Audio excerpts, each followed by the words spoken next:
el socialismo como tal, no es que te robó tu casa. No, Le está robando el trabajo de 100, de 150 años, de 200 años. O sea, está robando el trabajo de todos tus antepasados. O sea, roba literalmente la vida de millones de personas. Hola, soy Rodrigo Arenas. Te doy la bienvenida a Líderes, el podcast donde conversamos con las voces más influyentes en política y negocios, defendiendo siempre nuestros valores conservadores. Si quieres conocer de primera mano cómo piensan y qué inspira a los líderes de hoy, te invito a suscribirte al podcast. Apóyanos siguiéndonos en nuestras redes sociales y compartiendo nuestros episodios. Sé parte de la comunidad que construye un futuro mejor.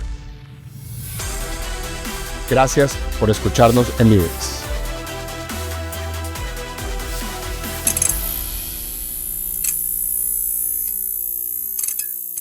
Hola, soy Rodrigo Arenas y les doy la bienvenida a otro episodio de Líderes. Hoy tengo un invitado muy especial, un hombre joven cuyos principios admiro profundamente, especialmente su visión sobre conservar los valores conservadores y el liderazgo auténtico. Vamos a conocer un poco de su historia, a profundizar en su nuevo libro, Occidentalismo. Bienvenido a Líderes, Emanuel Rincón. Hola, Emanuel. ¿Qué tal, Rodrigo? Bienvenido. A ver, Emanuel, para los que no te conocen, cuéntanos, ¿quién es Emanuel Rincón? Un poco complejo, ¿no? Siempre me preguntan. Y sobre todo en mi caso, porque la gente piensa que yo soy periodista, por ejemplo, y yo en realidad me gradué de abogado. Y en realidad, si me preguntas a mí personalmente qué me considero yo diría que yo me considero un escritor. Okay. O sea, esa es como la visualización que yo tengo sobre mí. Okay. Pero no es la visualización que la gente hace sobre mí. Entonces, básicamente yo entro... Hay un tema de branding ahí que has... Bueno, lo que pasa es que viniendo de Venezuela, básicamente se convierte casi que en una obligación involucrarte en la política, ¿no? A mí me hubiese gustado más haber podido dedicar mi vida a ver la política desde afuera o desde las lejanías, y se convirtió en algo completamente imposible para nosotros por razones completamente obvias. Entonces, pues realmente hoy... Tú te gradúas de abogado en Venezuela. Sí, en Venezuela. Pero nunca pude ejercer la carrera. O sea, ya cuando yo me gradúo... A ver, yo estudio Derecho. En ese momento sí tenía, digamos, la visualización de que yo iba a poder hacer vida en mi país. Ya estaba el chavismo, ya estaba el país en un proceso complejo de destrucción, pero obviamente había esperanza de que las cosas iban a mejorar en el corto plazo y de que íbamos a retomar el país. Y pues había ya evidentemente una construcción de muchas cosas por parte de mi familia en el país. O sea, había muchas cosas que te ataban. Y cuando me graduó, el proceso, en vez de convertirse en un proceso de reconstrucción, se convirtió en una aceleración de la destrucción. ¿Qué año Yo me graduó en el 2012, tenía 21 años cuando me gradué de abogado. Ahí ya también había publicado mi primera novela. Yo empecé a escribir cuando tenía como 15, 16 años. Y el tema es que nunca pude ejercer la carrera porque ya todo está absolutamente corrompido. Es decir, ya tú hablabas con los profesores de tu escuela de Derecho y te decían, tú sabes que ya aquí no se practica el derecho como tal. O sea, aquí es el que le pasa el dinero al fiscal. Lo que aprendiste era irrelevante. Sí, la teoría, la filosofía. Pero en la práctica evidentemente ya era algo completamente destruido. Y siempre trabajé en medios de cierta forma porque mi papá, mi familia tenía varias estaciones de radio en Venezuela. Okay. Y teníamos también un canal de televisión local. Entonces, yo desde que tengo 12 años empecé a hacer cámaras en el canal, hacía programas de radio. O sea, yo he hecho absolutamente de todo involucrado en los medios de comunicación. Y también escribía artículos de opinión para la prensa local en ese momento en mi estado. Entonces siempre tuve como ese involucramiento de cierta forma en los medios de comunicación. Entonces es un poco complejo explicar qué soy realmente o qué hago. En los últimos años he trabajado más de cerca con temas de campaña política, de comunicación. Yo monté una agencia de consultoría política y es básicamente lo que me he dedicado digamos, en los últimos tiempos. Ok. Y esta, digamos, ok, entonces déjame. Sí, por eso te digo que es complejo y es largo, o sea, es un poco difícil te gradúas de aterrizarlo. en el 2012 de leyes, de abogado. Sí. ¿Y cuándo te vienes a Estados Unidos, a Miami? Yo salí de Venezuela en el 2017. Ok. En ese momento estaba un proceso súper complejo. Venezuela hubo, se podrían decir 3, pero yo digo 2 años que fueron, digamos, de fuertes protestas, de protestas realmente fuertes que involucraron centenares de muertos. Uno fue el 2014 y el otro fue el 2017. Del 2014 yo de hecho escribo una novela que se llama La trivialidad del mal, que narra todo lo que ocurrió en Venezuela durante esos 3, 4 meses. Okay. Creo que fueron las primeras protestas, digamos, fuertemente históricas, porque digamos, esa novela transmite, ahí hubo, digamos, en ese momento en particular hubo una memoria muy fuerte de los nombres de los caídos. Al primero que asesinaron fue a Basil da Costa, luego vino Roberto Redman, y marcaron mucho a la sociedad venezolana. Ya sabes que después de que ya hay 10, 15, 20 muertos, ya lamentablemente se convierte en una estadística más que en un nombre. En el 2014 no ocurrió así. Y en el 17 ocurrió un proceso similar. En el 2014 hubo 43 personas asesinadas en protestas. En el 2017 hubo más de 100 personas asesinadas. Y en el 17, básicamente pasa lo... ¿Cuántas personas en el 17? Aproximadamente 130, aproximadamente. En protestas nada más, ¿no? Ya después hay asesinatos extrajudiciales, etcétera, todo lo demás. Pero en protestas, o sea, que en la calle, que la guardia le disparó en las calles, más de 100 personas.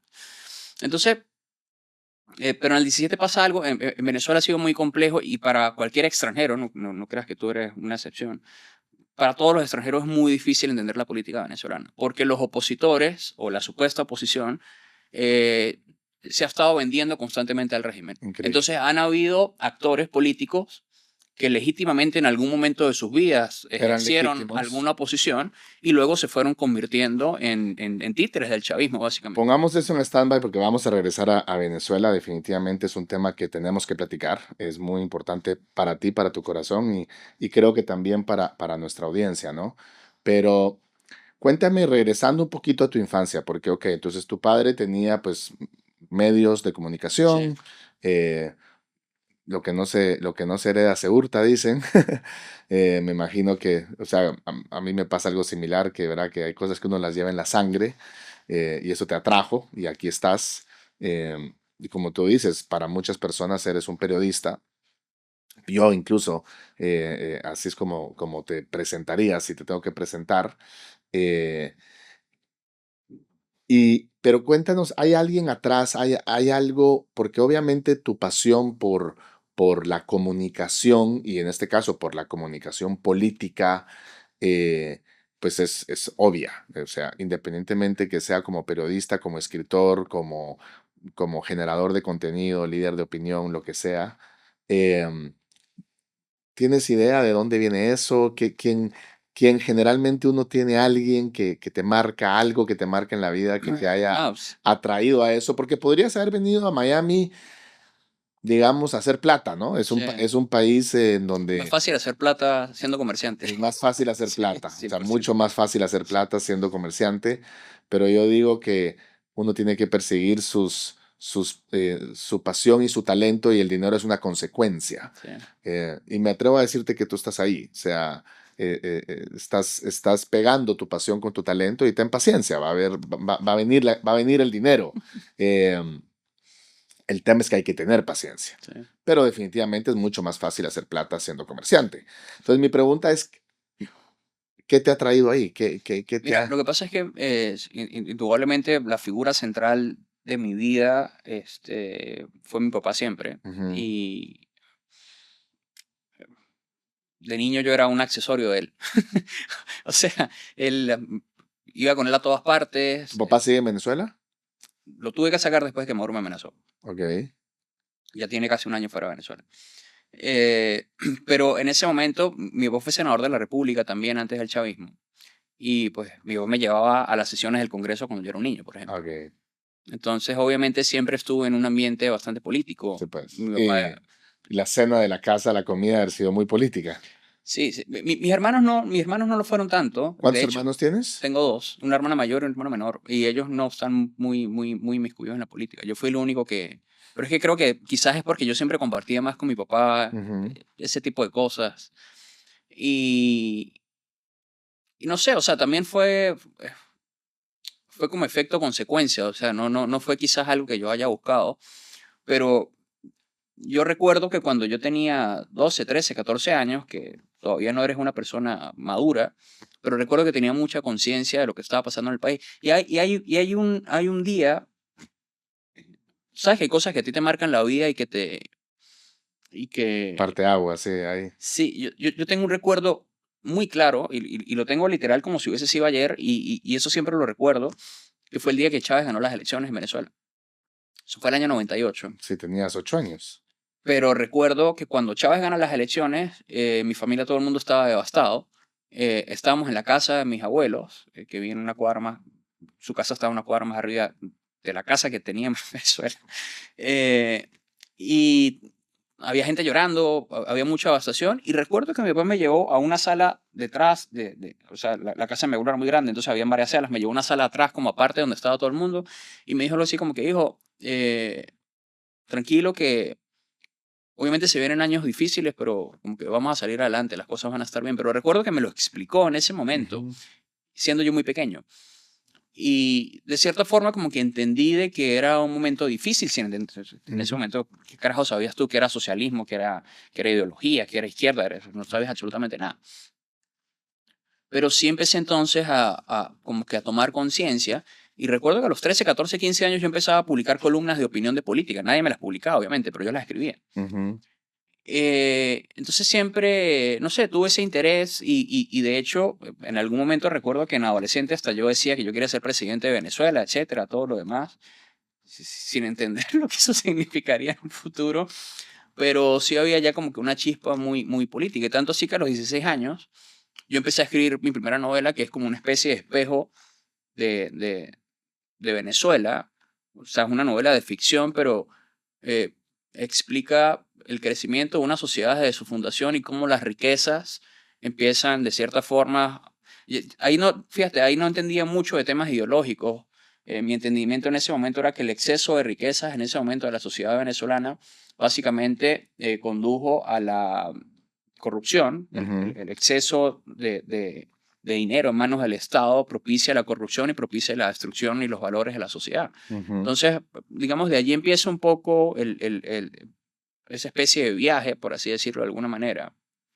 Pero sin duda alguna, digamos, la política o mi interés en la política viene evidentemente por la situación de mi país y por mi papá, obviamente.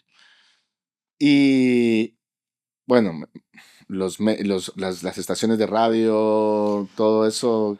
A ver, esto es algo que yo le explico a la gente todo el tiempo y es que cuando yo hablo, digamos, con tanto ahínco sobre el tema ideológico y cómo estos sistemas políticos destruyen las sociedades. Me lo refiero, y yo quisiera que la gente no lo vea tanto desde un punto de vista económico. Yo quisiera que la gente lo vea desde un punto de vista existencial. Ujú. Fíjate, mi abuelo, por parte de papá, mi abuelo fue un campesino.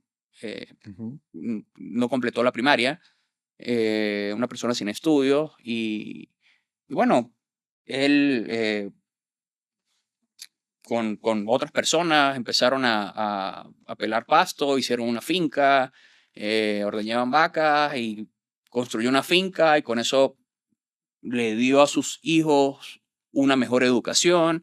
Mi papá se convirtió en profesional. Mi papá a su vez después empezó a trabajar en un banco, después montó medios de comunicación. Entonces, tú vas viendo la línea progresiva, ¿no? Ujú. Y y eso no es algo que tú construyes de un día para otro. O No, sea, ese es un esfuerzo sostenido de trabajo generacional. de 60, 70, 80 años.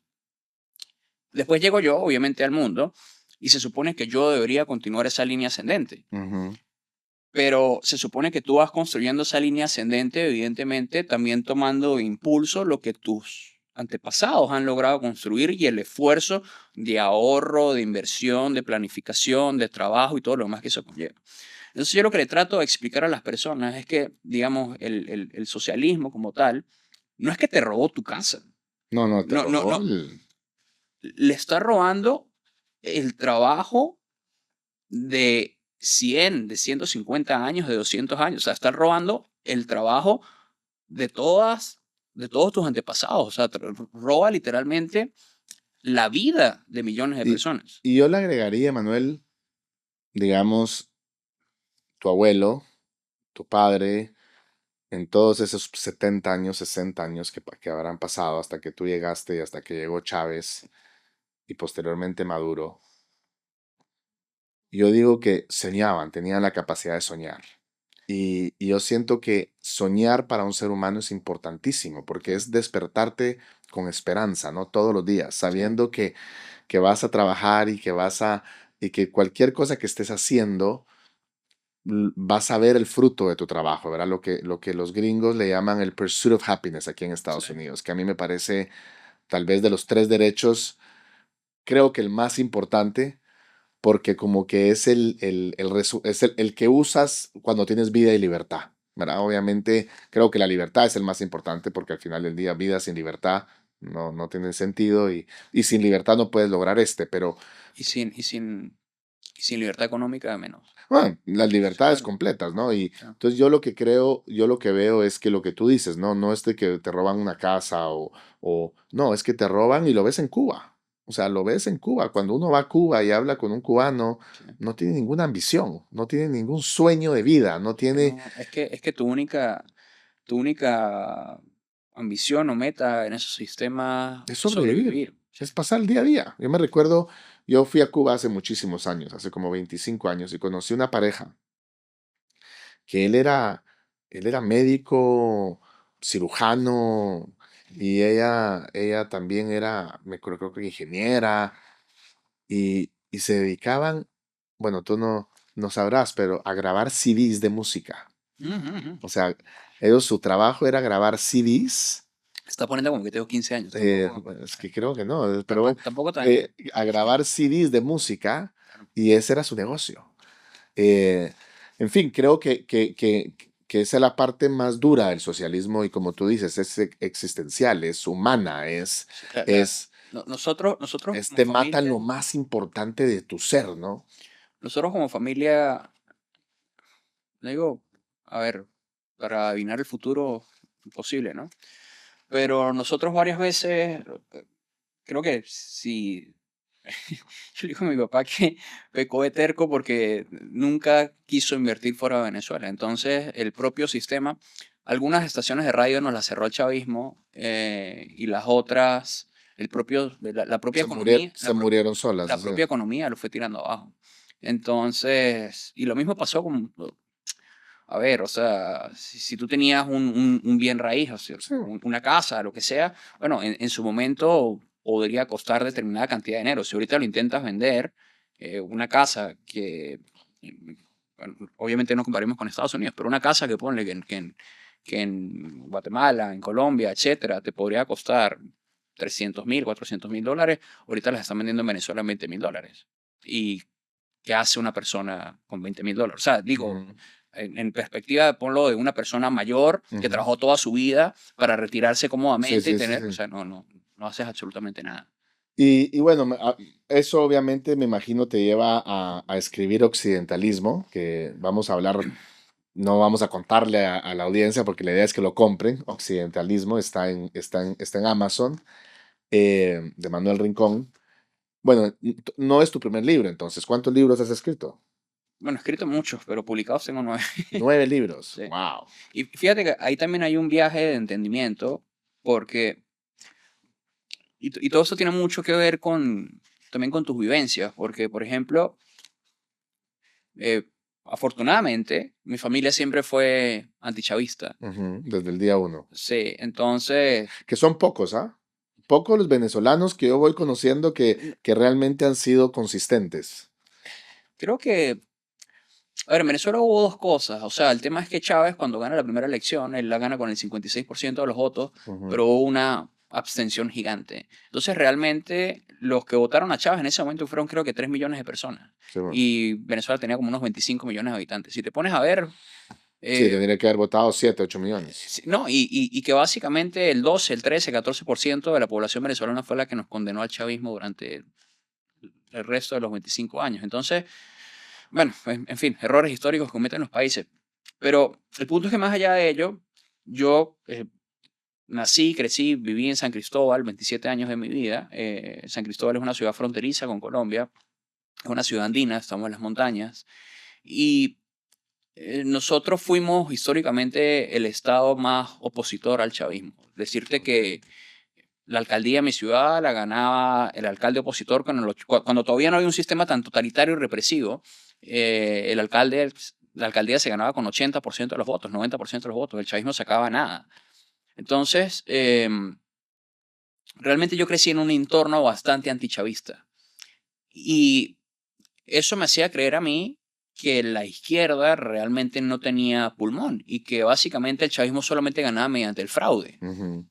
Y claro, después sí lo hicieron mediante el fraude, pero en los primeros años de su vida fue un tema realmente orgánico. Es decir, ellos estaban construyendo un movimiento que se los permitió también, evidentemente, el exceso de dinero que les generaba el petróleo. Porque hay que recordar que ahí en esa época estaba arriba de $100 el barril. Y Chávez recibió la presidencia con el barril a $18 y en un poco más de un año llega a 100. Entonces él tenía un pulmón económico insaciable. Es decir, y ahí es las comparaciones que yo hago, digo, por ejemplo, con el tema de Colombia, que se compara mucho con Venezuela. Si Petro hubiese tenido la chequera que tiene Chávez, tendría ahorita 70% de aprobación, pero no lo tiene. Entonces, aplicar el socialismo... Y agrégale que Chávez era militar, disciplinado, carismático. Me dicen que no se tomaba un trago. O sea, el tipo entiendo que era... No, Chávez tenía su... Pero más allá de ello, el no, socialismo... Pues, pero era un gran ejecutor. El socialismo sin dinero, evidentemente, no funciona. No va a ninguna parte. Ellos operan hasta que se gastan el dinero de todos los demás. Entonces, sin esa chequera, para mí el chavismo no hubiese llegado a transformarse en lo que es hoy en día. Pero el punto es que yo recuerdo que cuando yo salgo, yo primero me voy en 2017 y me voy a... De hecho, la salida de Venezuela también fue súper traumática, porque yo me voy de Venezuela en medio de esas protestas del 2017, que no te terminé de contar, y al amigo de una amiga, ella me llama de repente y me dice, acaban de matar a mi hermano. Y yo, wow. ¿Y qué pasó? Un guardia le disparó en la cabeza. Le metió un tiro en la cabeza a un niño de 18 años. Wow. Entonces ahí ya acumulamos muchísimas frustraciones porque habían asesinado a mucha gente, o sea, era una carnicería horrible. Y yo recuerdo, porque eso fue en mi ciudad, o sea, eso fue bastante cerca de mi casa. Y nosotros siempre, yo vivía como una urbanización que estaba aquí de la urbanización y aquí había un barrio. Entonces, los que nos congregamos a protestar en el medio, y esto era como gente más humilde, lo que nosotros en Venezuela, de allí bajaba mucho lo que nosotros llamamos los malandritos, y nos reuníamos siempre en el medio, y recuerdo estar ese día, habíamos muchísimas personas, y esta gente empezó a hablar de decir que no, tenemos que empezar a ponerles bombas al chavismo, tenemos que empezar a hacer lo mismo a ellos, básicamente asesinato selectivo, que es básicamente terrorismo. Y yo en ese momento, con la rabia que tenía adentro, yo estaba como pensando, como que será que, o sea, como que sí tenemos que hacer estas cosas, o sea, como que... Y llegué a la casa demasiado cargado, y cuando llego a la casa, estaba en ese momento, nunca se me va a olvidar, un sujeto que se llama Henry Ramos Alup, que él fue presidente de Acción Democrática muchísimos años, y que hoy en día es uno de los mayores cómplices de Maduro. Le dice, no, nosotros tenemos que ir a las gobernaciones porque tenemos que defender los espacios y no sé qué más. Y habían acabado de asesinar a más de 100 personas. Y yo estaba hace 20 minutos con gente hablándome de hacer terrorismo. Y yo literal, o sea, ese día mi mamá me dijo, por favor, vete ya aquí, no quiero que estés más acá. Ese día compré un pasaje y a los 2 días me fui a vivir a Bogotá. Pero fue algo así, yo nunca lo planeé, nunca lo pensé, fue todo demasiado rápido. Wow. El punto es que cuando yo llego a Bogotá, yo ya había escrito un par de libros y cuando voy a empezar a ¿Te presentar... vas solo a Bogotá? Sí. Y cuando empiezo a presentar a editoriales, eh, empiezo a notar que hay mucha resistencia a lo que yo estoy planteando. Y yo, pero ¿por qué? Si, o sea, ellos están viendo cómo el chavismo tiene destruido a Venezuela. Ah, no, pero es que en Bogotá todo el mundo es zurdo. y, yo no tenía, Todo. y yo no tenía la menor idea. O sea, Es increíble. claro, yo había viajado, todo lo demás, pero tú estás de vacaciones, unos días, y no tienes realmente la oportunidad de inmiscuirte en otras sociedades y entender cómo piensan y cómo ven las cosas. Ese es mi primer choque de realidad fuera de Venezuela cuando yo me voy a vivir a Bogotá. Y resulta Y en que ese momento no sé quién de los tres era, pero es la alcaldía de probablemente estaba Petro, o creo, Petro, ajá, o o Peñalosa, Petro, pero que ahí tienen a Antanas Mocus, que también era de izquierda, sí, y bueno, y la última que fue Claudia López, ¿no? Que fue pero fatal. el punto es que, a ver, en las editoriales, eh, no recuerdo con quién fue que tuvo una reunión y todo iba muy bien a la reunión hasta que me dicen algo y yo digo algo positivo sobre Uribe, Ajá, casi que me botan a patadas de la editorial, te lo increíble. juro. Y yo les decía, pero sí, pero le decía, pero por Dios, si yo vi toda la vida en la Ajá. frontera. Y nosotros teníamos, a ver, mi abuelo estuvo secuestrado por una guerrilla colombiana. Mi abuelo estuvo secuestrado 1 año y 13 días por el ELN. Un año. 1 año y 13 días. Wow. Y, o sea, yo entiendo muy bien la realidad, la realidad política de Venezuela y de Colombia en los Ajá. últimos 30 años porque yo vivía en la frontera. O sea, Sí, sí, sí, no te la contaron. totalmente. O sea, entonces, literalmente yo le estoy diciendo, ya va, a mi abuelo lo secuestraron las guerrillas comunistas, ustedes no me pueden venir a decir que eso es un invento o lo que sea, o, Porque son derechos sí, humanos. o que son luchadores sociales o todo ese tipo. Y me botaron a patadas. Y perdí contratos y perdí muchísimas cosas sencillamente pues por hablar de lo que yo entendía. Pero ahí yo descubrí básicamente Por que, defender tus principios. sí, pero insisto, ahí yo descubrí que yo estaba muy equivocado también. Porque yo pensaba, insisto, yo pensaba que la izquierda solamente ganaba mediante el fraude, Ujú. mediante la fuerza o la violencia. Y ahí fue cuando yo realmente empiezo a entender que si hay un relato en el que ellos ganan en el resto del continente y en el resto del Sí, mundo. hay una narrativa. O sea, el tema es que hasta mis 27 años, que eso es ya 8 años atrás, mi vida política era demasiado Venezuela, Ujú. Venezuela, Venezuela, y todo mi entendimiento de la política era Venezuela, Venezuela, Venezuela, chavismo y socialismo malo, lo demás es lo que necesitamos, y está muy bien, pero era una visión muy limitada de lo que pasaba a nivel mundial. Ujú. Ese era básicamente el punto. Entonces luego de estar en Bogotá un par de años, también viví en Perú, luego me termino viniendo a Estados Unidos, pero el punto es que esas vivencias ¿Cuándo vienes a Estados Unidos? en el 2020. Ok, hace poco. ¿Y vienes solo? ¿Tu hermana y tu hermano a No, todas mi hermana estas? ya estaba viviendo acá en Estados Unidos, pero yo vivo en Kentucky. Y sí, yo me vine y Ella se fue al San Cristóbal de Estados Unidos. sí, algo parecido. Ella dijo, yo no quiero regresar nunca más al tema. Pero ella, yo me termino viniendo en el 2020 con, bueno, mi novia se vino, que ahorita es mi esposa y la mamá de mi hija, pero en ese momento, pues, nos terminamos viniendo básicamente, sí, básicamente juntos. Pero viví también 1 año en Perú porque ella estaba haciendo su universidad en Tu Perú. novia. Sí. Y como yo trabajaba en distancia, llegué a Perú, estuve un par de meses y ahí nos cayó el COVID, terminé quedándome 14 meses en Perú. Así que también, el punto es que básicamente cuando ya empiezas a inmiscuirte en otras sociedades, Ujú, empiezas a entender, digamos, la realidad política desde otra perspectiva. ujú, Y entonces yo empiezo como a abrir un poco mi cabeza, a salirme un poco del tema de Venezuela y empiezo a involucrarme más en política latinoamericana y a entender de que si yo quiero de cierta forma también resolver o tratar de ayudar a resolver o a desembocar o alertar o lo que sea sobre lo que está ocurriendo en Venezuela, yo tengo que entender los fenómenos políticos de toda la región, no solamente los de mi país. Y yo te agregaría a eso, yo digo que el populismo, yo me meto también en todo este mundo, yo le llamo cívico, político, por Chávez, en el 2009, a tu edad de ahorita, a los 34 años. Y yo lo que digo es que, bueno, primero lo que tú dices, ¿no? Bogotá es una ciudad absolutamente zurda, Sí, como lo era o lo es. No sé si lo sigue siendo porque llevo muchos años de no ir, llevo como 5 o 7 años de no ir a Buenos Aires. Eh, lo fue Madrid antes de Isabel Díaz Ayuso. Madrid era una ciudad absolutamente zurda, lo que es Barcelona hoy en día. lo que es Barcelona hoy en día. Sí, Y es increíble porque eso lo puedes percibir en el taxista, lo puedes percibir en el sí. mesero.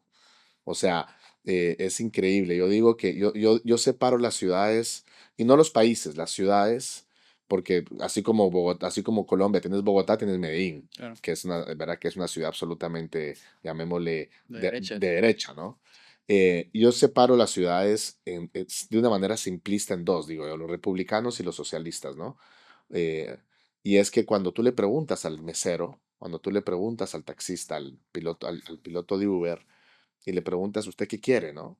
Generalmente en una sociedad socialista lo que te responden algo como trabajar lo menos posible. A mí que el Estado me cubra todas estas necesidades y está bien, yo trabajo porque me gusta el whisky o el aguardiente o depende de la ciudad que estés, ¿no?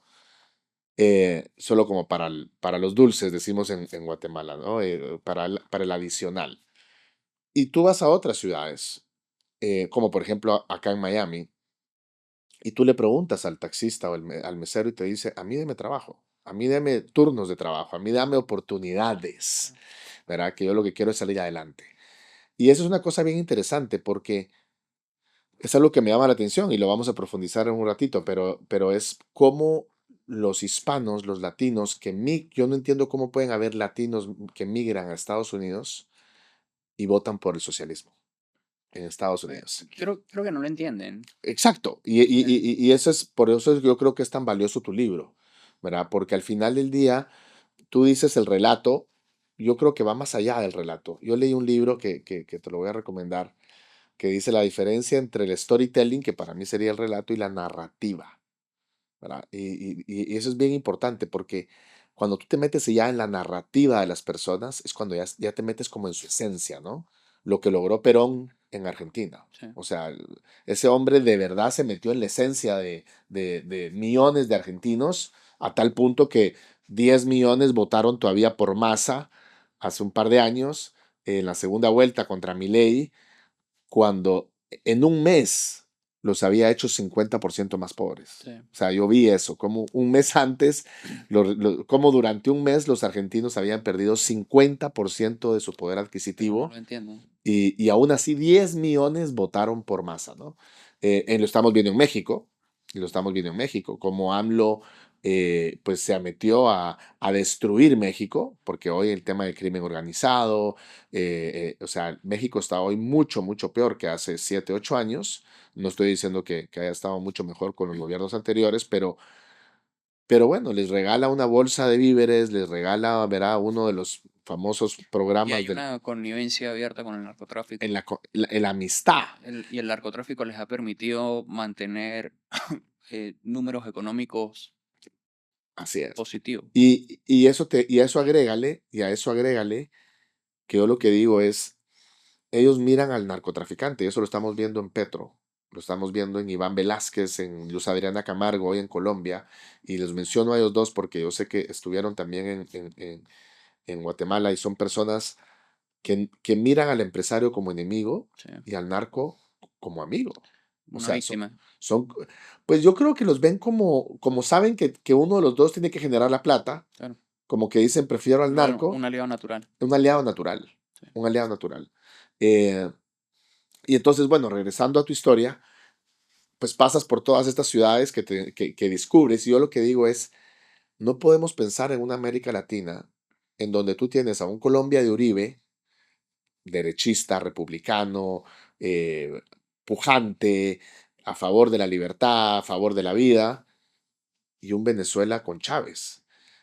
Si tú te das cuenta, Venezuela contagió a Colombia antes que Colombia contagiara a Venezuela.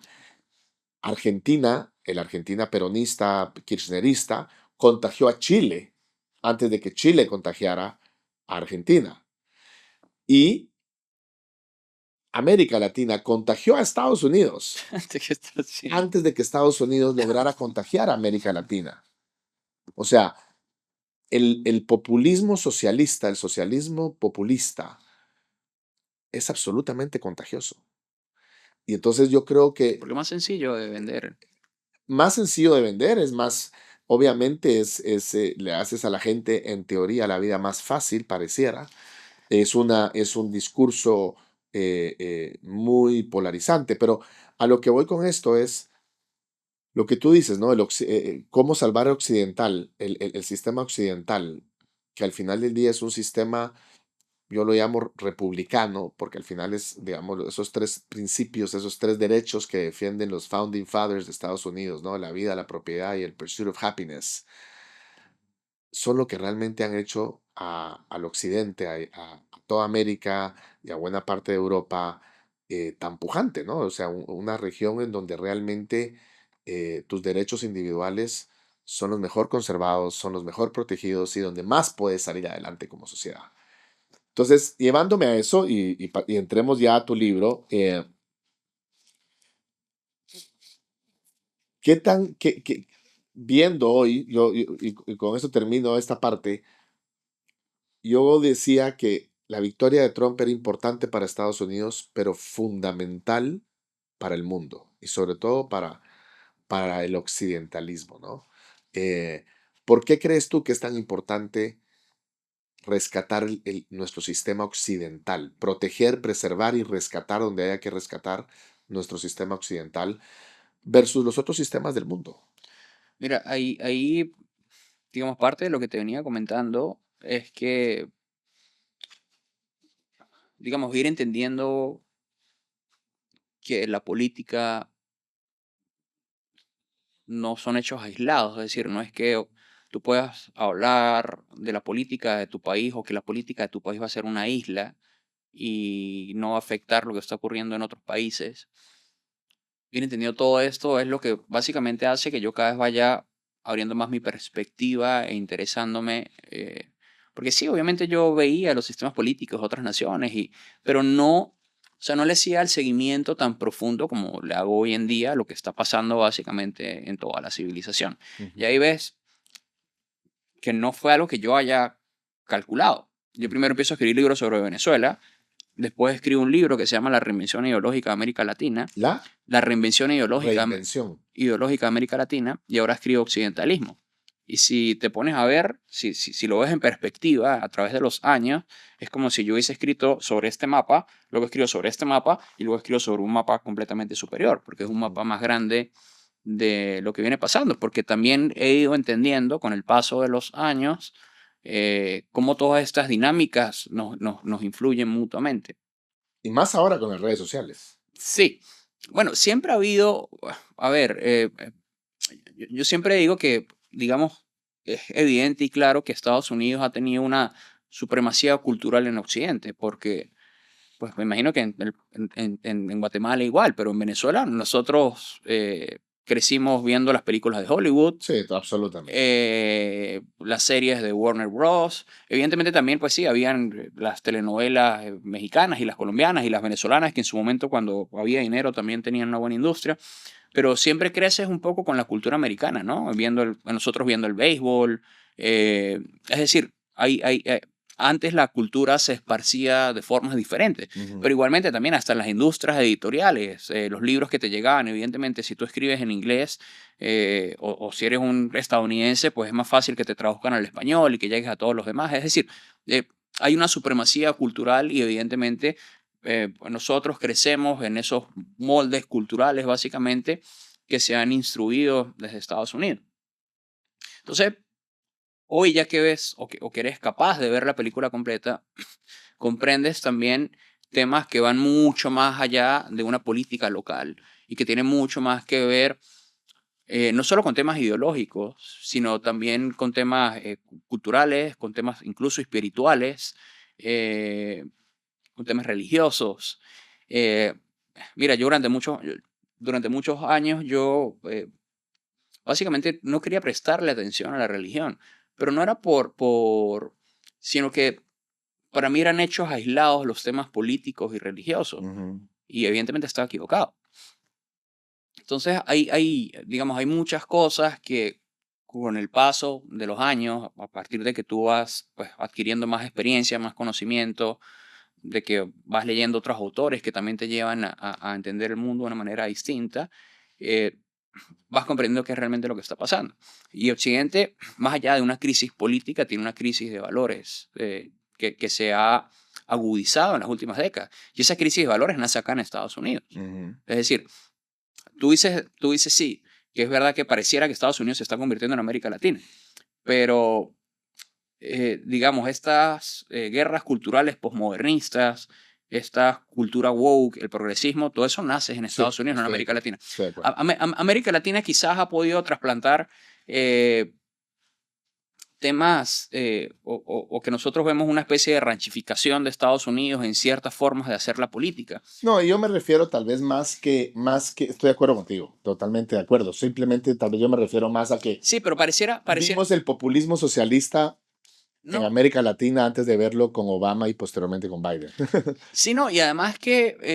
pero estoy de acuerdo contigo, pero el wokeismo nace aquí. Antes cuando... Sobre todo me imagino que creería que en California debe ser el ground zero del wokeismo. Digamos, yo venía a Estados Unidos, yo vengo desde pequeño, y entonces tú ves un estructuramiento de la sociedad. Cuando yo estoy en Venezuela, pues tú sabes que hay corrupción, tú sabes que todo es un desastre, que la gente no respeta las señales de tránsito. Entonces, cuando tú venías a Estados Unidos era como que piensas que si te comes el semáforo te van a meter preso.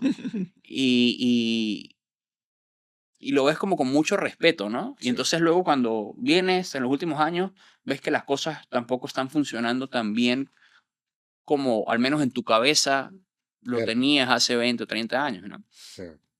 Pero más allá de eso, sí hay una crisis de Occidente que viene a raíz de los valores. Pero es que entonces empiezas a ver todo lo que está pasando. Fíjate, ahorita hay una controversia porque Donald Trump les dijo a Harvard, mira, ¿saben qué? No pueden traer más estudiantes extranjeros. ¿Y de qué viene ligado a eso? Viene ligado en parte a que Harvard, bueno, primero no les quería dar información de qué tantos estudiantes extranjeros y los nombres, porque hay un tema con los procesos migratorios y todo lo que está pasando. Pero segundo, Harvard, Yale y las Ivy League de Estados Unidos han estado recibiendo no millones, sino billones de dólares de países como Qatar o China. Hay institutos Confucios en Estados Unidos.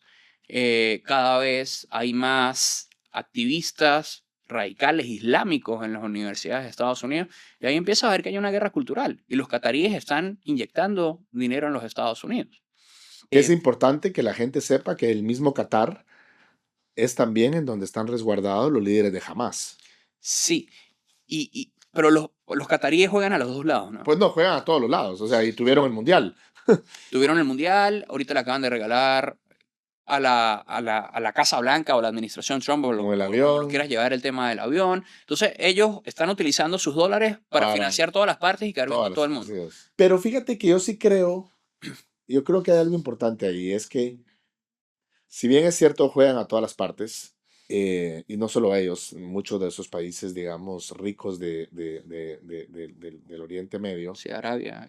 Pero al final del día su esencia es su esencia, ¿no? O sea, y estemos seguros de que si ellos pueden, ellos van a exportar su cultura mucho antes de importar la nuestra, digámoslo así. Y ahí es donde yo voy de por qué debemos defender nuestra civilización en ese sentido. Mira, hay un tema,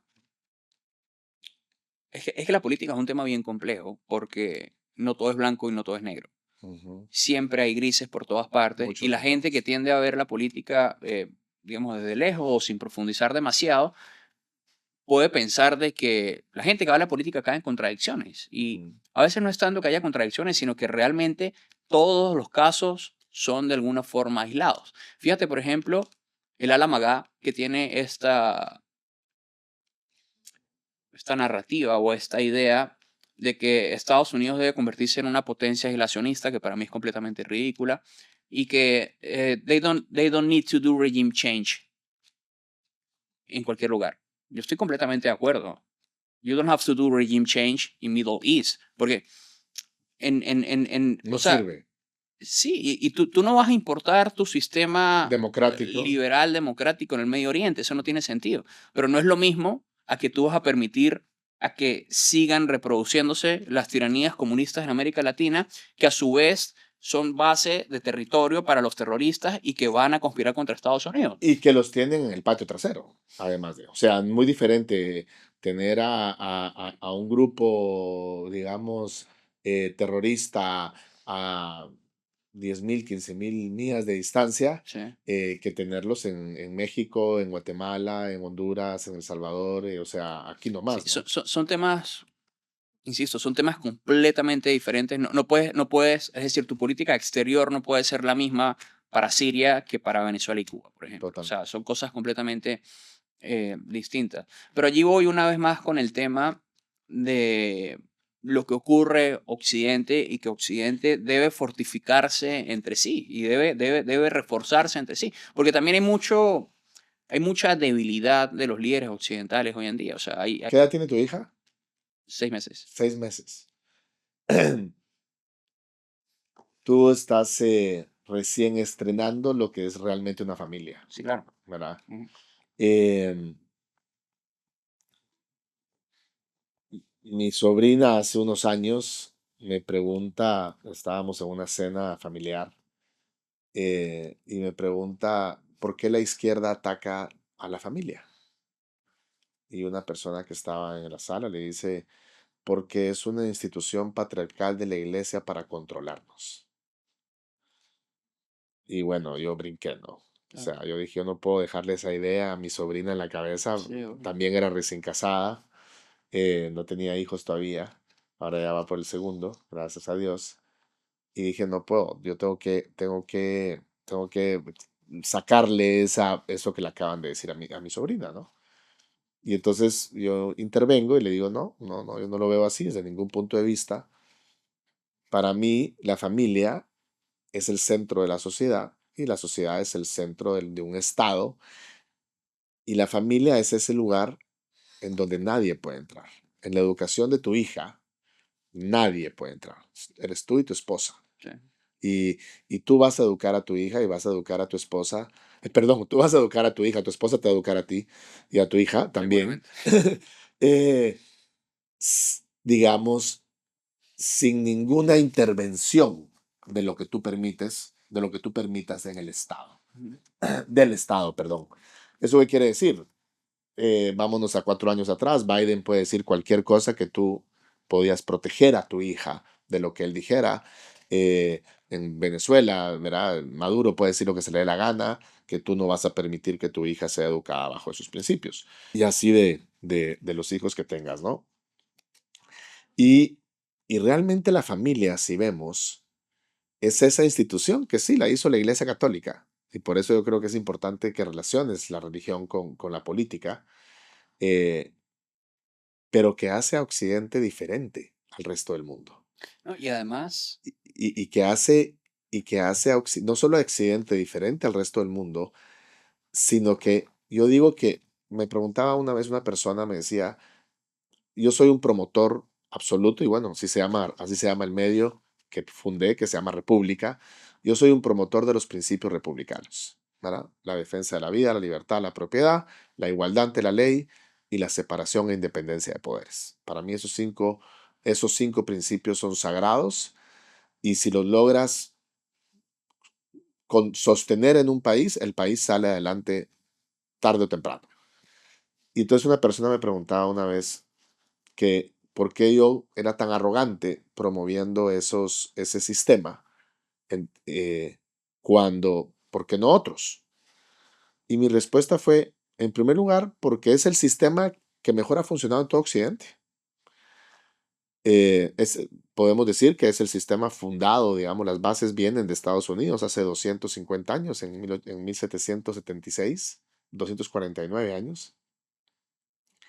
Pero además de ese sistema en donde la mujer es más respetada por ser mujer, sí, el homosexual es más respetado por ser homosexual, el transgénero, cualquier individuo, es el sistema en donde tu individualidad es mejor respetada que en cualquier parte del mundo. Y algo bueno debe tener el sistema, que de todas las demás civilizaciones, digámoslo así, migran hacia Occidente y no viceversa. Claro. Claro, hay migración selectiva a hacer negocios a Qatar, a China, de algunos occidentales, Sí, ¿no? pero no es migración masiva. Pero nunca hay una migración masiva de Occidente hacia Oriente, y sí lo hay de Oriente a Occidente. Sí. Entonces, algo bueno tiene el sistema occidental, algo genera el sistema occidental que ha hecho que realmente la gente migre, y Estados Unidos es el mejor ejemplo. Estados Unidos es el país que más migrantes recibe del mundo, de todas partes del mundo. Entonces, Incluso de China, que es bueno, supuestamente no, es la segunda gran potencia en este momento. Y a lo que voy ahí es, digamos, lo que dices, ¿no? Es tan importante. Y hoy como padre de familia, hoy ya de verdad con una familia integrada, porque con todo respeto a la gente que cree que el perro es parte, que cuando tienes esposa y perro ya tienes una familia, entiendo, yo tengo perro, yo adoro a los perros, eh, sí, no es comparable. pero no es comparable. O sea, cuando tú tienes un hijo, las cosas cambian 180, o sea, exponencialmente. Sí, sí. Mi pregunta a ti es, ahora que ya eres padre desde hace 6 meses, ¿cómo te ha cambiado esa perspectiva? A ver, es que yo siento que yo tenía muy profundizado. A ver, hay gente que no sabe si quería ser padre o no. Yo desde hace muchos años sabía que quería ser padre. Ujú, Yo hablaba con mi esposa desde hace 3, 4 años, ya le teníamos un nombre a nuestro hijo y hablábamos de nuestro hijo sin que hubiese sido concebido ni siquiera. ujú, Entonces yo ya tenía esa mentalidad de padre desde hace mucho tiempo y ahorita es ya como que evidentemente hay una materialización de eso. Ahí evidentemente un poco más, empieza a ser un poco más de preocupaciones de índole económica porque evidentemente quieres lo mejor para tus hijos y ujú. eso involucra temas educativos, etcétera, todo lo demás. Y sí, evidentemente se suman algunas preocupaciones adicionales, pero fíjate, más allá de eso, siento que ¿Ya dice papá? no, todavía, Espérate que diga papá. todavía. Espérate que diga Pero, papá. pero, pero creo que, em, digamos, mi pensamiento sobre la sociedad y la civilización en ese sentido no cambió mucho con la llegada de Amelia, porque creo que ya lo tenía muy internalizado. Ya. Eh, es decir, ya había un tipo de mundo que yo quería tener para mi hija antes de que ella hubiese sido concebida. ¿Y qué le dirías a todos esos? Me encantaría que estuviera tu esposa acá, pero porque también trabaja y es una mujer profesional y eh, ¿qué le dirías a todas esas, sobre todo mujeres hoy en día y hombres, pero mujeres hoy en día que no quieren tener hijos? Creo que se están perdiendo una parte, creo que la parte esencial de su propia existencia. Es Ujú. decir, o sea, nosotros somos eh, seres vivos que tenemos fecha de caducidad, ¿no? Entonces, básicamente, toda célula viva lo que busca es reproducirse y esto es netamente en un plano biológico. Así es natural. Sí. Y el proceso es decir, mira, en estos días con mi hija, que a veces, tú sabes, tienes preocupaciones, estrés, lo que sea, y a veces estos días, la semana pasada que estuve enfermo, dejé de lado el teléfono por completo y estuve toda una tarde viendo con mi hija películas de Disney. Estaba viendo Mulan, estaba viendo todo ese tipo de cosas y estaba feliz. O sea, te cambia el chip, te enseña otras cosas y también tener un bebé como que te enseña cosas que tú mismo no sabías o que no entendías. Y es como vivir nuevamente la infancia, vivir nuevamente la inocencia. Y hay cosas que no tienen valor, o sea, o que, mejor dicho, perdón, no tienen precio. Es Ujú. decir, yo ahora me despierto y mi esposa pasa a Amelia a la cama como a las 6 de la mañana y ahora me despierto. A veces Amelia me despierta dándome patadas o a veces te despiertas y está. Con manotazos. Sí, o sencillamente entonces me despierto y cuando ya ve que abro los ojos me mira y se empieza a sonreír. Y cuando te empieza, o sea, tú ya amaneces feliz, Sí. porque cuando tienes esa sonrisa es como que no hay forma en que tú no amanezcas feliz con eso teniéndolo al lado. Así es. Entonces, pero fíjate, hablando de ese tema, sí también he analizado muchas cosas con respecto a las sociedades actuales Evidentemente, hay muchos factores involucrados, ¿no? Está el tema del feminismo con el tema de no querer hijos. Hay una parte del tema del feminismo, pero también hay otra parte de cómo se han estructurado la sociedad. Y créeme, mi esposa se lleva a la oficina, afortunadamente tiene la posibilidad de hacerlo, pero es complicado, o sea, sobre todo para gente como nosotros, que nos tocó Sí, migrar migrar, así forzosamente es. y no tienes a tu familia de respaldo, porque a mí me hubiese encantado, mi mamá desafortunadamente falleció hace un par de años y la mamá de Oriana no ha podido venir, entonces se complica un poco. O sea, yo creo que los niños, y para eso es lo importante de la estructura familiar que muchas veces no es tomada en cuenta. Porque la estructura familiar, sí, claro, está papá, mamá y los hijos, pero también están tus hermanos, los tíos, los abuelos. Tener todo ese núcleo familiar es súper importante para criar a los niños. Y Y súper valioso. sí, y no es lo que pueda sustituir. O sea, yo puedo tener mañana $100 millones y Y, contratar a 10 niñeras y no va a ser lo mismo que y eso. puedes también tener un grupo de amigos espectaculares, pero tampoco lo mismo. Entonces, a lo que voy es que, digamos, estas nuevas olas feministas vendieron la idea de que evidentemente, bueno, que la mujer profesional y todo lo demás, y que ser madre es malo, o que ser madre es un sacrificio más que una bendición. Y entonces hay dos perspectivas. Está A esa mí parte. hay algo que me llamó mucho la atención hace no mucho, un reportaje del Economist que me ardió, que lo titulaban The Burden of Being a Mother. Sí, Entonces asqueroso. ellos querían evidenciar de que las madres, obviamente cuando se vuelven madres, pues el costo económico. Ujú. Lo miden en temas económicos. Y no solo en temas económicos, o sea, le ponen The Burden of Being a Mother.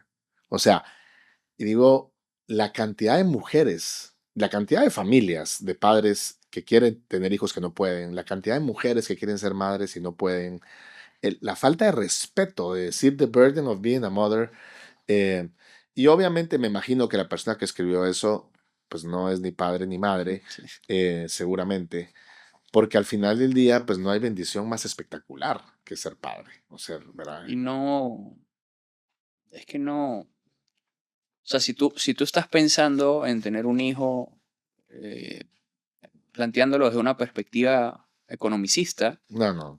o sea, si tú lo estás viendo como una especie de inversión, es que no tiene sentido. O sea, es lo mismo. Entonces no tendrías ningún tipo de relación humana, No, porque es no. como que tú te vayas no sé, a casar con tu esposa y tú le digas, deja trabajar, pero estás pensando, por ejemplo, en, Sí, sí. en, en cuánto te va a costar la esposa. O sea, eso En no tiene. retorno sobre inversión, así es. O como si la gente cuando va a comprar un perro lo mira también desde. O sea, no, o sea, las relaciones humanas o las relaciones sentimentales no las puedes medir a través del No, dinero, no, no no, no, tiene no. ningún sentido. A mí eso me pareció me pareció insólito realmente. No, y hay mucha narrativa así, o sea, también todos los medios con una línea progresista tienen esa narrativa. El Y, país tiene artículos también asquerosos de ese y tipo. te lo menciono porque creo que al final del día, a mí me pasó un poquito lo mismo que tú dices con la iglesia y con la religión.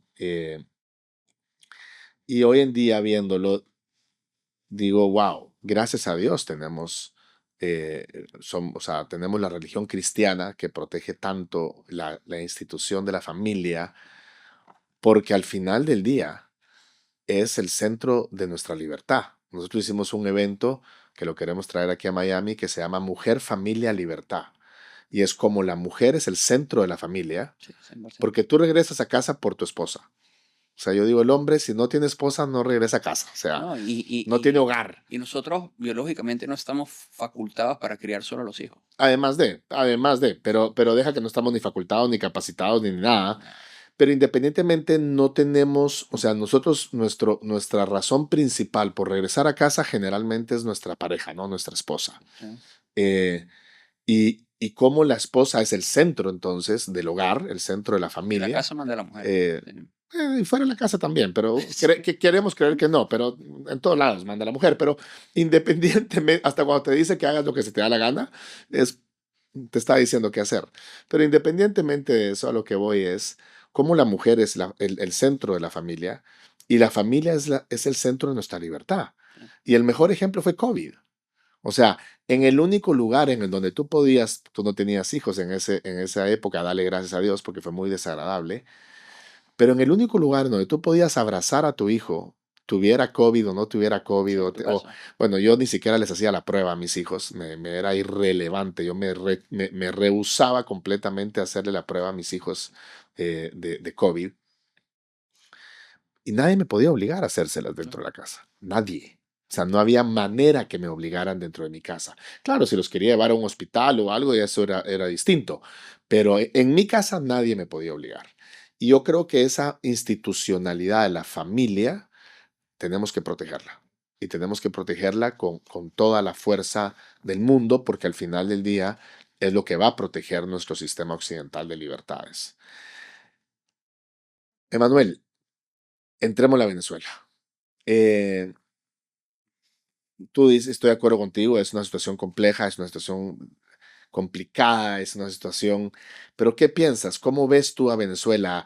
Estoy seguro que como venezolano, pues la esperanza es lo último que se pierde, pero ¿cómo lo ves? ¿Qué piensas hoy de todo lo que está sucediendo y ves una luz al final del túnel? Mira, lo que pasa es que el tema en Venezuela y hay gente que te dice, bueno, ¿y por qué nunca salieron a protestar? ¿O por qué nunca hicieron No, esto? como que no, o sea, Sí, o sea, yo solo te cuento, yo puse un post en X en el 2017 a Naciones Unidas en donde le puse cuántos muertos necesitan para reaccionar. ¿Cuál es el número?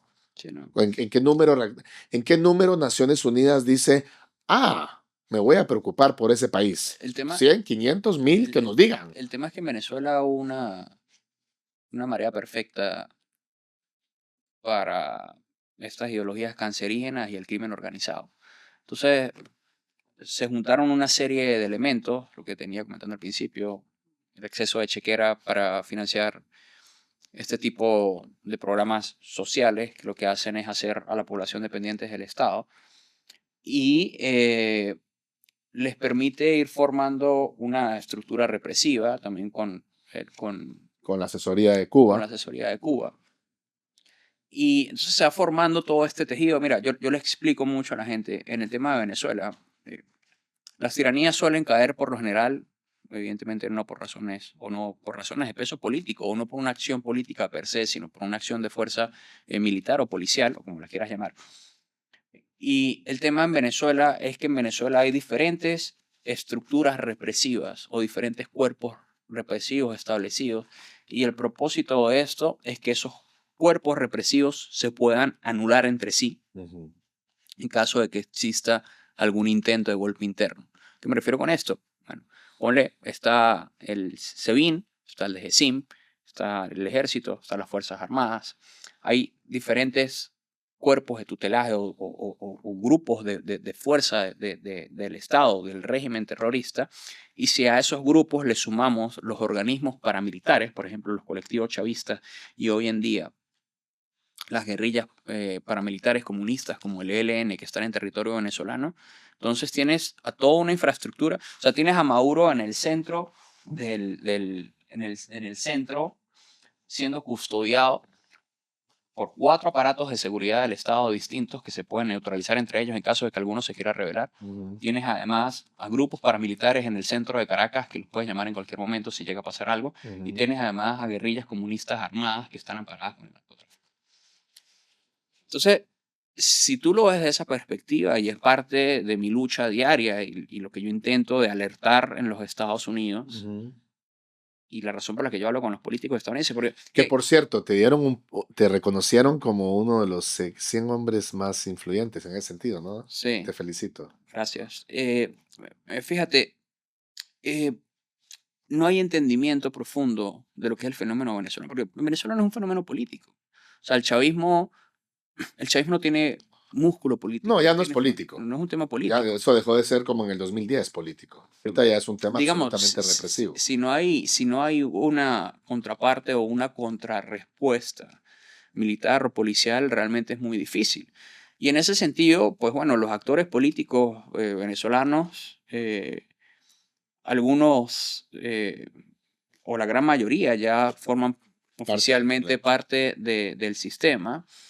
Eh, la gente me pregunta mucho que qué pasa con María Corina. Yo les digo, mira, a mi parecer ha hecho Lo que puede. lo que puede. Sí, sí, literalmente. Porque es Yo que también creo. la gente piensa, no, bueno, pero es que, ¿por qué no hace esto? O porque, no, o sea, Yo también, ha hecho lo que está bajo su control. yo también creo, y te digo, yo era un crítico de las elecciones del año que fue pasado, ¿verdad? Sí, el 24. Del 2024, porque obviamente no Tú sabías existía, que se le iban a robar.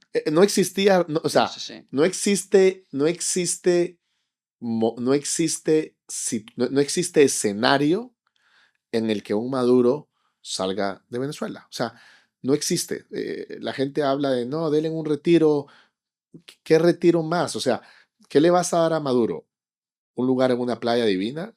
Venezuela tiene las playas más lindas del mundo. Un lugar con todo el dinero del mundo, tiene todo el dinero del mundo. Mujeres, tiene todas las mujeres que quiera tener. O sea, Venezuela además tiene las mujeres más lindas del mundo. O sea, ¿qué le puedes dar a Maduro para que voluntariamente él salga del poder? No existe. O sea, Sí.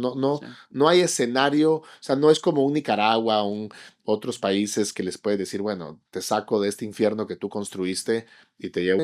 Mira, hay un artículo que lo escribió un cubano que vive aquí en Miami que se llama José Acel, que se llama El narcisismo de las pequeñas diferencias. Y yo creo que eso es lo que le pasa, que dice que eso fue lo que mató a Cuba. El narcisismo de las pequeñas diferencias entre los detractores del castrismo. Yo creo que eso le pasa a Venezuela. Y a usted les pasa eso desde afuera. Te lo digo visto desde afuera. Conociéndote a ti, conociendo a estas otras personas que han sido como que tus enemigos en esta, pero no son enemigos en ese sentido. Ahora, yo lo que veo es, con María Corina, de acuerdo contigo. Yo creo que ha hecho todo lo que puede. Me quito el sombrero de que sigue adentro de Venezuela. O sea, wow. Eh, me, me duele muchísimo ver a otros venezolanos afuera de Venezuela viviendo como reyes, capitalizando el haber sido supuestos grandes opositores Sí, y que uno dice, no seas farsante. sí. Eso sí me duele, te lo digo como, como externo, ¿no? Como viéndolo desde una perspectiva, ¿no? Eh, porque esa gente yo sí siento que se burla del pueblo venezolano que de verdad sufre, ¿no? O sea, Muchos de esos. muchos de esos, sí. Y, pero a lo que iba y tal vez la pregunta para que regresemos a la profundidad del tema es, ¿qué puede hacer Venezuela hoy? ¿Qué puede porque, digamos, hace 8 años, en el 2017, tenías a Duque en Colombia, tenías a Bolsonaro en Brasil, o sea, tenías vecinos dispuestos a apoyar cualquier situación. Hoy son amigos del régimen, tanto Lula como Petro. O sea, yo no veo, ojalá me equivoque, me encantaría equivocarme, porque yo creo que Maduro solo sale muerto, no sale de otra manera. Sí, Él y sus cinco, ¿verdad? Su rosca que tendrían que sacar. Pero no veo a Estados Unidos haciendo una intervención militar si no tiene aliados, por lo menos en América Latina. evidentemente, después de que pasan 26 años y se han intentado tantas cosas, yo creo que el peor error que tú puedes cometer es pensar o creer que hay, digamos, como que una solución divina o una sola solución Ujú, y que no deberías estar intentando 5, 8, 10, 15 cosas a la vez. ujú. Eh, Yo creo que tienes que intentar todas. Tienes que intentarlo todo. Por más ridículo que parezca la A, la B o la C, Y nunca vas a saber cuál funcionó si alguna funcionó. exactamente. O a veces funciona la sumatoria de todas. Exactamente. Hay parte del problema. Entonces, desde esa perspectiva, eh, hay gente, entonces hay un grupo de la población. Pero sí te digo, lo que te digo, sí te lo digo con conocimiento de hecho. Hay mucho, sobre todo, hay una parte del núcleo de la opinión pública venezolana, amplificado en redes sociales, que tiene un pulmón económico del chavismo detrás financiándolo Ah, te lo creo. para dividir a la población. Hay gente que se come digamos, esas Sí, campañas pagas por el chavismo de totalmente. forma orgánica. Parte de la frustración de 26 años y ver que nada funciona, ¿no? Pero más allá de ello, y algo que para mí es completamente claro que no va a haber un cambio en Venezuela si no contamos con el apoyo de Estados Unidos. Ay. O sea, primordialmente, nuestra relación fundamental, eh, y sobre todo también va a ser una relación fundamental a nivel económico en el futuro, cuando querramos reconstruir a Venezuela, evidentemente va a ser Estados Unidos. Pero en el antes, en el proceso, si nosotros no tenemos una buena relación con el gobierno de Estados Unidos y si no tenemos un gobierno en Estados Unidos decidido a apoyarnos, no necesariamente con una intervención militar, hay muchísimas formas de apoyar cualquier tipo de operación en Venezuela. Pero va a terminar en una operación militar. O sea, tiene que terminar Sí, para que probablemente. termine. Está bien, sí, claro. Pero a lo que voy es que y entonces hay gente y te insisto, por eso te digo, ahí hay muchas campañas pagas de gente que te ataca constantemente. No, bueno, pero es que tú te la pasas, los senadores estadounidenses lo que hacen es burlarse de ti y vas y hablas con los No, congresistas y no hacen... no. Entonces, a lo que voy es que esas relaciones son fundamentales para nosotros. Sí que, o sea, a ver, no sé si va a funcionar, ¿no? Evidentemente no se puede asegurar nada. Lo que sí estoy seguro es que si queremos intentar que se produzca algo, lograrse algo, por ahí tenemos que empezar. Y yo te agregaría lo siguiente, Manuel. A ver, primero, creo que es bien importante que la audiencia le quede claro. Eh, yo te conozco desde hace varios años y como hablábamos hace un ratito, sería más fácil para ti ser comerciante. En este país harías más dinero y hacer el activismo mediático y comunicacional que tú haces toma mucho tiempo. Requiere mucho esfuerzo, mucho tiempo. O sea, tiene un costo de oportunidad muy alto. Lo cual yo por eso te respeto y te admiro muchísimo. Y me alegro que tengas los reconocimientos que has tenido porque te los mereces. Si tú me preguntas a mí, repito, desde fuera, ¿verdad? Yo soy guatemalteco, ahora con este emprendimiento aquí en Miami. eh, yo creo que para que llegue a haber una intervención militar, que es, creo yo, la única manera, no veo otra manera de sacar a Maduro, que lo que a mí sí digamos, sí me ofende o me enoja, tal vez no me ofende porque no es mi país, pero lo que sí me molesta o me enoja es cuando yo escucho a algunos líderes políticos venezolanos diciendo solo por la vía de la democracia. No, no hay tales. O sea, eso sí no hay tales. Eso para mí el primero, y lo voy a decir con nombres y apellidos, el primer farsante fue Capriles. Sí, O sea, dice no. O sea, que para mí era el primero que tuvo la gran oportunidad de sacar a Maduro, ¿no? Pero bueno. eso ya es de la parte oficialista. Esa farsa de que solo por la vía democrática no existe. O sea, eso no va a pasar. Pero lo que sí tiene que haber para que llegue a haber una intervención militar es que tiene que haber legitimidad Claro. para que eso suceda. Y para que haya legitimidad, la narrativa tiene que estar muy sólida. Y tienen que juntarse, digamos. Si tú me preguntas ahorita no existen las posibilidades mientras Petro está en Colombia y Lula está en Brasil. ¿Por qué? Porque si tú te das cuenta, Estados Unidos desde la Primera Guerra Mundial, todo lo hace con aliados. Siempre lo hace con aliados. En Panamá, pero ellos tenían bases en Panamá. Y exacto, y estaba el canal de Panamá. O sea, seamos realistas. O sea, y eran otras épocas, además era una época y el tipo era un narcotraficante y tenía la pinta de narcotraficante. O sea, era como muy fácil justificarlo, ¿no? Yo no veo tan difícil. Y además era muy fácil ganarle. Ellos sabían que entraban y salían de Panamá Sí. en no sé cuánto tiempo les habrá tomado, 2 o 3 días. Yo no veo tan difícil. Yo creo que sí hay, eh, sobre todo entendiendo el fenómeno, porque hay un fenómeno transversal que es el tema del Tren de Aragua, que ha Ujú. afectado a muchos países. Eso es una gran oportunidad. Pero más allá de ello, o sea, es que... El drone Y, striking, eso es una maravilla. y entonces hay gente que dice, no, bueno, pero es que ustedes también han amplificado la narrativa del Tren de Aragua y ahora todos los venezolanos nos toman de Tren de Aragua. Y miren, o sea, a ver, es que eso, o sea, tú la realidad no la puedes tapar con un dedo. No, O así sea, hay es. criminales de procedencia venezolana que nos están jodiendo a todos, sí, es verdad, pero están ahí. Sí, Y el hecho de que tú no hables de eso no va a hacer que ellos dejen de matar o que dejen de así es. extorsionar o que dejen de delinquir. Te hacen mucho más daño dentro del gobierno. O sea, digamos, el daño ¿No? el daño comunicacional es mucho menos importante que el daño real que hacía el Tren de Aragua dentro y además del que, o Estado. sea, a ver, Están las células en Chile, están en Perú, están en Ecuador, están en Colombia, están ahora en Estados Unidos. O sea, es un hecho que no puedes negar y que no puedes enterrar debajo de la tierra. Ujú. Que a partir de allí se construye un discurso y que, bueno, los venezolanos debieran ser los perjudicados. Bueno, sí. Pero todo eso nace a partir del chavismo.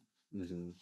Y realmente hay una estrategia del chavismo para sembrar terror en la región y desestabilizar, porque es en la desestabilización en la que ellos y sus aliados han triunfado. ¿Cómo llega Boric al poder en Chile, por ejemplo? Sí, así. Boric llega después de un estallido social y allí habían venezolanos trabajando en Y eso. te diría que el otro mensaje que yo les daría es,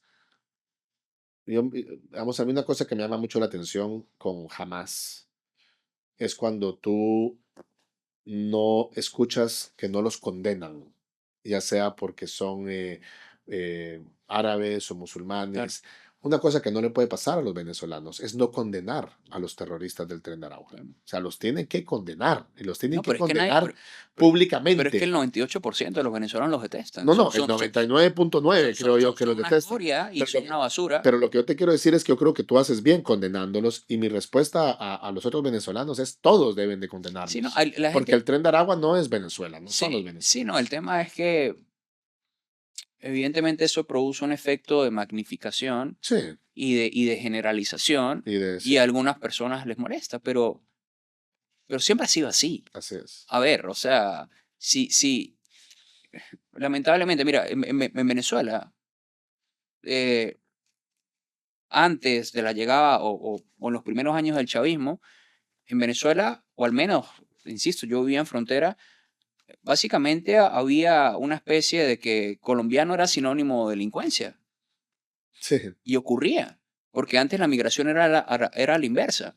Y evidentemente, pues bueno, a Venezuela llegaron esas estructuras paramilitares, no toda Colombia es el ELN, no toda Colombia son esos terroristas y esos delincuentes, pero llegaron a Venezuela. así Y es. entonces casi que los colombianos eran sinónimo de delincuencia en Venezuela. Y bueno, durante mucho tiempo los colombianos fueron sinónimo de narcotráfico por Pablo Escobar. En todas partes del mundo. Y hay una generalización, pero Es más, al día de hoy les pasan la factura en la migración en Estados Unidos. sí, creo que ya después de los años Uribe y todo eso, Pero el se ha pasaporte, no, estabilizado. pero el pasaporte colombiano es complicado en ese sentido. Sí, sí. Es una Entonces, realidad.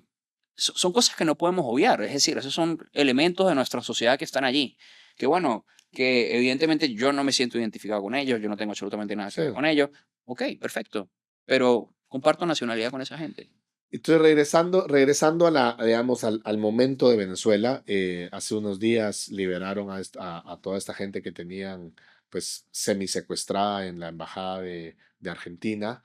Qué bien por Argentina de haberlos preservado y entiendo que fue una operación espectacular el haberlos rescatado, lo cual me alegra muchísimo, ¿verdad? ¿Cómo lo ves? O sea, ¿qué le dirías tú? O sea, la solución, no la solución, porque como tú dices, no hay una solución, no sabes ni cuál va a ser la solución, Nadie lo sabe. pero digamos, ¿cuál es tu idea ahorita? O sea, Emanuel Rincón, que obviamente ha sido un guerrero por su país, sí, desde redes sociales, pero es lo que te toca, ¿qué vas a hacer? Ponerte un arma, irte puro loco solo a Venezuela, No, ¿verdad? no sé ni siquiera disparar. O sea, ¿cuánto tiempo duras? Eh, ¿Qué le dices a la gente? ¿Qué hacer con Venezuela? Mira, mi trabajo, mi misión en los últimos años es articular movimientos políticos que, número uno, sean evidentemente proclives a la defensa de los valores que nosotros hemos establecido, proclives a la defensa de nuestra civilización, En toda Hispanoamérica. sí, Eso es y importante. contrario a nuestros enemigos, o contrario a los valores que defienden nuestros enemigos, que son estos regímenes terroristas, estos regímenes comunistas que han destruido nuestros países. Entonces, digamos, yo evidentemente hay cosas que yo no puedo manejar y hay cosas que sí puedo manejar. Lo que yo puedo manejar en mi trabajo diario es tratar de impulsar y ayudar a fortalecer esos liderazgos que yo sé que a posteriori también van a ser grandes aliados políticos y que realmente van a poner una presión. Voy a dar sencillamente un ejemplo, Vox en España, que hay una demonización tan grande con Vox. Y bueno, Vox es el único partido que ha sido frontal en contra de la tiranía chavista en Venezuela. Y me encantaría que llegara Santiago Abascal al poder porque sé que no sería como ha sido Pedro Sánchez, que han sido uno de los principales cómplices de No, Luis ese es Hugo cómplice, ese y, es y de Cuba patrocinador. y de la dictadura cubana. Entonces también ahí está el PP, que es un partido supuestamente de derecha, Que pero tiene que ha elementos, sido completamente infiltrado eh, yo rescato allí un par de liderazgos dentro del PP, pero igualmente. más allá de ello es una estructura completamente podrida Sí. y creo que tampoco le haría frente en lo absoluto. Y siempre hago el ejemplo, por ejemplo, de Javier Milei, siempre hago el ejemplo de la campaña, yo hice aquí campaña por Donald Trump. Eh, y bueno, a medida que tú vayas sumando esos liderazgos políticos, probablemente puedas estar más cerca de lograr algo. Insisto, nadie sabe cuál es la solución, Estoy de acuerdo. pero digamos, desde mis posibilidades, desde mis herramientas, lo que yo puedo hacer es tratar de fortalecer eso y evidentemente también tener esas alianzas y esas relaciones con esas personas que en algún momento puedan tomar decisiones que nos ayuden finalmente a articular eso. Buenísimo. Pues mira, yo creo que coincido contigo. Creo que ahorita lo que les toca es a los que pueden. Yo creo que el que tiene la capacidad tiene la responsabilidad. Eso es lamentablemente creo que es así. Creo que hacerte loco cuando tienes la capacidad es irresponsable. Y creo que lo que les toca es ir construyendo todas las capacidades posibles. No te voy a decir necesarias, porque como no se sabe cuáles son las Sí. necesarias, son las capacidades posibles que puedas construir. Y coincido contigo, en la medida que tú puedas ayudar a que regrese un gobernante lo más parecido al uribismo en Colombia, que regrese la facción de Bolsonaro a Brasil, que aquí en Estados Unidos se mantenga, digamos, ese rechazo y un Rick Scott, un Marco Rubio, estos personajes que claro, tampoco son, no pueden mandar al ejército de Estados Unidos así No, pero nomás, fíjate, si, o sea, pero son la importantes. importancia de los liderazgos correctos. Si no estuviese Marco Rubio en la Secretaría de Estado No, y estuviese otra persona, Chevron y el dinero seguiría fluyendo a entonces por eso Maduro. la importancia de trabajar con esos, De acuerdísimo, digamos, liderazgos correctos de alguna manera exactamente. y de construir relaciones, porque cuando tú tienes vías de comunicación directa con personas que tienen la posibilidad de tomar decisiones, entonces evidentemente tienes una especie de soft power que puedes aplicar y que te puede ayudar Así a es, conseguir ciertas cosas en tu país. Que exactamente. a ver, yo no tengo un ejército, yo no tengo millones de dólares para financiar una operación. Yo lo único que tengo es, eh, digamos, ciertos contactos e influencia y puedo aplicar ese soft power para pedirle a ciertas personas que pueden tomar decisiones de poder, mira, esta no es la vía es esta, hagamos estas cosas. Y eso es básicamente lo que yo puedo hacer. Yo no puedo, es decir, más de eso yo no puedo prometer, porque no. No, no, no. No, tú puedes hacer tu parte.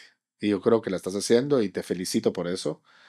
Y bueno, no será el último podcast al que te invito, porque obviamente conversar contigo es un placer y es apasionante. Y creo que compartimos pues muchísimo este sueño de ver a una Hispanoamérica libre, próspera, saliendo adelante, en donde todos tengan las oportunidades de perseguir sus sueños, ¿no? Mira, Eh, no solo, digamos, no solo trabajo con el fin de cambiar las cosas en Venezuela, sino que algo que le afloro siempre a los políticos estadounidenses con los que tengo la oportunidad de hablar es saquen todas sus fábricas de Asia y tráiganlas a Centroamérica, a Así es. Sudamérica. Nosotros, Pero para eso también como nosotros, un total, bloque, podemos ser una potencia sin tener que total. estar manufacturando en China, sin tener que estar manufacturando en Asia. Y generarían el patio trasero más próspero, más libre, más republicano del mundo. Porque además con excepciones, pero la gran mayoría de latinos somos trabajadores y lo que queremos es oportunidades y salir adelante y somos pro familia, compartimos principios y Y hay valores. minorías, Sí, obvio. pero en el caso de Venezuela, porque sé que hay una vertiente de pensamiento antiimperialista que Sí, odian a los Estados Unidos, obviamente, la narrativa ha pegado. pero yo estoy seguro que la mayoría de venezolanos siente afinidad hacia el estilo de vida estadounidense, Totalmente. hacia el trabajo y hacia los valores fundacionales de la nación como tal. Y eso es algo que creo que podríamos exportar. Buenísimo. Pues, Emanuel, muchas gracias por haber estado aquí hoy y realmente ha sido un placer, ha sido un gusto y como te repito, no será la última vez que te tengamos en casa. Gracias. Muchas gracias por habernos acompañado el día de hoy. Esta fue una conversación con Emanuel Rincón, el autor del libro Occidentalismo, muy recomendable eh, para entender y para poder aplicar, porque creo que como sociedad tenemos que tener claridad de cuáles son esos principios y valores que debemos defender si realmente queremos seguir viviendo en una sociedad libre y próspera. Muchas gracias por habernos acompañado.